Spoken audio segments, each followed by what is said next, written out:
President is overseas. I think in the past, and correct me if I'm wrong, but that you've thought he's gone overseas and been a bit of an apologist. How's he doing overseas, in your opinion, now? Well, you know, these are a tough question for me because I don't like saying. I don't like thinking what I think. I just, he's outclassed. That doesn't know what year it is when he signs the guest book. The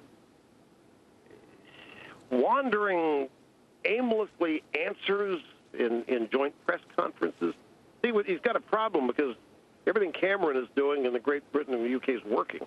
So Obama can't in any way, shape, manner, or form agree with it. He's got a problem right there. So he has to wander and meander and not give credit to Cameron, whose policies are starting to have Europe is doing a 180 and going in the exact opposite direction that Obama is trying to take America.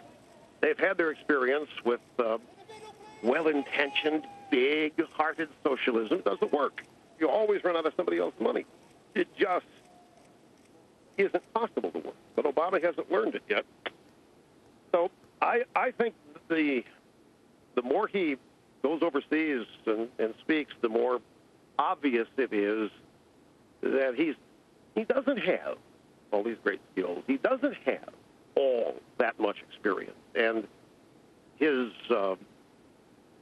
life skills are not enough to compensate for it. I think it's obvious. Here's a guy that spent 153 days in the U.S. Senate. Prior to that, a lot of time in Chicago organizing the community, rabble-rousing and so forth. A few years in the Illinois State House. It shows.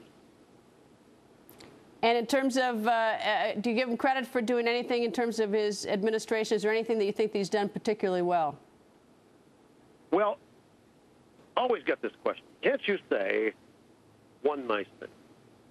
I think we're at really serious times. I think country faces a serious crossroads. And I also tell you that, Greta, you were talking earlier about messaging the Republican Party. Let me tell you, there are many in the Republican Party establishment who do not see it at all the way I've described it. They don't think the country's future is threatened. They don't think all this spending and this indebtedness portends dire consequences. There's that division in the Republican Party in and of itself. So a lot of people, would not agree with me how dire the consequences are. I don't think the country as founded can withstand 4 more years of this with no waivers from Obamacare, 4 years of this stuff being implemented. It'll be really, really difficult to get the country back if there's 4 more years of Obamaism inculcated throughout society. So, yeah, I'm sure that there are some positive things over it. It wouldn't change my mind about supporting him or his policy.